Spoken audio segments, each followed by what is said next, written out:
Hey, how's it going everyone? It's Snow here, and welcome back to another video. Today we're going to be talking about competitive weapons. I know a lot of you guys are still on your way to Fable to get that sweet Lunasao. So today we're discussing some weapons that are good and competitive, and will make your journey to the Lunasao just less painful, and just a lot easier. We're going to be looking at weapons for all the slots, the kinetic, the special, the heavy slot. So without wasting too much time, let's actually get started by looking at the weapons. Alright, so the weapon that we're going to be starting this off with is going to be the Ace of Spades. The Ace of Spades is what I use in most of my games to get to Fable. If you guys watch my solo comp streams, you definitely saw me having the Ace most of the time. But there's a lot of good things about the Ace. First of all, your range. You have one of the longest range hand cannons with the Ace. So you can definitely outrange some of the other hand cannons, especially the popular ones that you see a lot in competitive. Things like the Truss. Once you get closer to Fable, also the Lunasao. You can easily outrange both of them with the Ace of Spades, giving you a huge advantage. You also have on-demand kill clip with Momentum Mori, because his kill clip, you get the same damage increase, but you can keep it for as long as you want until you either fire the 6 extra damage shots or you get killed. Momentum Mori is what makes the Ace such a beast. The extra damage makes the weapon much more forgiving. All you have to hit is 1 headshot and 2 body shots, and you will kill somebody thanks to that extra damage. And if you start doing well, and you can just keep getting Momentum Mori after Momentum Mori, you can pretty much have extra damage for most of the game. It's a beautiful thing that you can get going with the Ace of Spades, and that's what makes it so strong. It also has Firefly, which sometimes it can get you some kills, but don't count on it too much. The reason that Firefly is good is that it doesn't just come with the explosion, but it also comes with increased reload speed. So it's basically like a combination of Dragonfly and Outlaw. So when you're playing with the Ace, you definitely want to stay a little bit farther away, not too far, because you know you do have a hand cannon. And just gonna try to outrange your opponents if you have close range weapons, which is what you mostly see. You don't really see too many long range weapons, except for a couple maps. Next up we have the Bygones, the Gambit pulse rifle, the top pulse rifle right now, and it's for a good reason.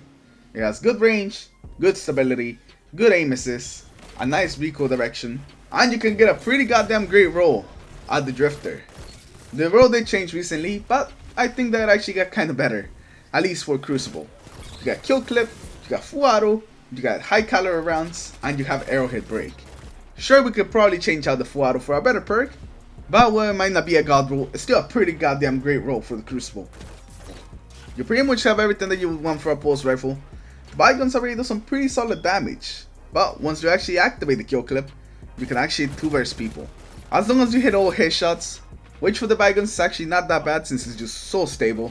And even if you don't kill them with 2-verse, you're gonna leave them so low that probably 1 shot from anything will probably kill them. So you have the extra damage for kill clip, the extra flinch from high caliber rounds, and then you basically have a counterbalance mod thanks to the arrowhead break. You have everything that you want used to dominate the mid range. But make sure to stick to the mid-range. If you start to get too close, the hand cannons will definitely punish you. And also you gotta keep in mind that all these wild shotties, the shotgun versions are out there, so that's why you wanna stay away, just kinda keep them at bay. Now we're gonna be taking a look at 2 shotties for the kinetic slot. The first one is gonna be the Chaperone. The Chaperone can be the best shotgun in the game. But the only thing about it is that you have to be consistent with it. You need to be able to hit your headshots the majority of the time. If you can do that, I highly recommend the Chaperone. The Chaperone is just a monster, but you have to be very comfortable with the gun and be able to use it in all sorts of situations. The Chaperone is not just a weapon that everyone can pick up and you start headshotting everyone left and right. You need some practice with the Chaperone, so if you feel that you're comfortable with the Chaperone, I would actually really recommend the Chaperone. But for those normies that are not the Destiny Fun Police, we have the Dustrock Blues as a nice alternative. Sure, it doesn't have the range of the Chaperone, because nothing really has the range of the Chaperone, but it's a very consistent shotty. You can get a lot of one-shot kills, up to 9 meters, as long as you have some full choke on the weapon. That is the thing that you want to look for on the Dustrock Blues.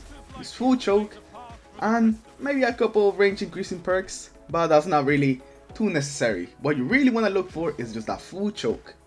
Fortunately, there is a way to farm Dustrock Blues, so there is a way for you to just farm the weapon till you get a nice roll on it. Remember, you're looking for the full choke. Right now from the top of my head, I can't really remember the name of the lost sector, but with the magic of editing. It should be on your screen right now. That's the lost sector you want to look for. And the final weapon that we're going to be taking a look at is going to be the J-Rabbit. Although I do not recommend the J-Rabbit for all the maps. J-Rabbit can work extremely well, but only in certain maps. The longest range maps is where the J just destroys everything and everyone. Especially if you already finished your catalyst for it, because it's basically a laser at that point. The J-Rabbit is just such an amazing weapon at range. There's few things that can actually beat it, but like I said, it can only be pulled out on the longest range maps. We're talking about maps like Bostock and Equinox. And in Bostock, it only works in a certain side of the map. If people are inside the cave, I definitely don't recommend the J-Rabbit. But in Equinox, a very open map, very long range of sides, this is when you can take advantage of the J-Rabbit, the untapped power of the Jade. So just kinda keep in mind that the J-Rabbit is very good for these maps. Alright, so we're gonna talk about some weapons in the energy slot now. And first of all, we gotta bring up the Trust. The Trust. Probably the most common weapon you see in competitive. And it's for a good reason. The Trust can be very, very deadly. Especially if you have a Trust with explosive rounds. Use it. Use the Trust with explosive rounds. That thing is a whole another level of pain. A Trust with explosive rounds will cause the enemy so much flinch that they won't even know what's going on. And when you get hit by explosive rounds, you definitely feel it. You know it's a Trust with explosive rounds. It's a very distinct level of flinch. So I definitely recommend the Trust. It's super high rate of fire with a super high flinch and makes you just basically get some easy kills in competitive. Also, if you don't have one with explosive rounds, that can also be very useful for the step where you gotta get some headshots. Headshots with the Trust are pretty easy, so just keep that in mind for you whenever you get to that step of the quest. Now let's talk about some shotties. The first one is gonna be the Rito Tell. The Rito Tell is basically the Dust Rock Blues, but in the energy slot. It's basically the same thing. It's also a precision shotty, it can also get full choke, and it can also one-shot consistently, up to 9 meters. So I definitely recommend the Rito Tell, especially if you like the Dust Rock Blues. Unfortunately, there's not really an easy way to get a Rito Tell. You just kinda have to grind the Dreaming City, do different activities there, and just kinda hope that one drops with some full choke. The second shotty that we're gonna be talking about is the Mindbender's Ambition.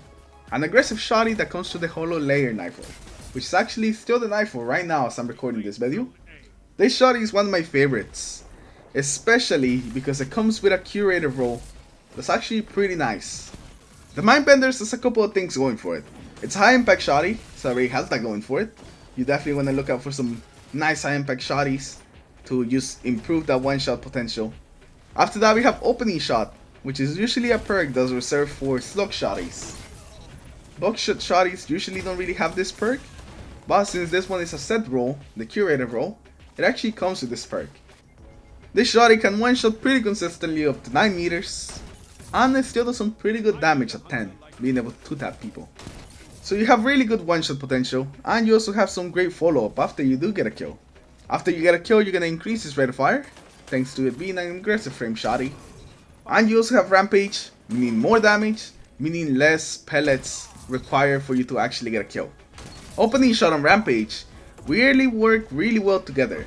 You use the Opening Shot to get your first kill, and then use the Rampage to pick up the follow-up kills. And you basically just do that over and over again until you get to your 2100.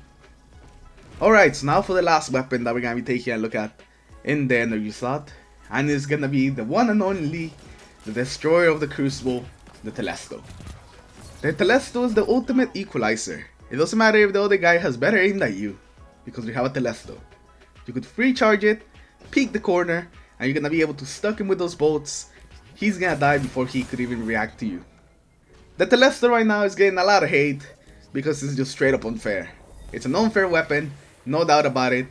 It has super high range, meaning that you can snipe people with the Telesto, thanks to these bolts not really having any damage drop off since they explode after they actually hit their target.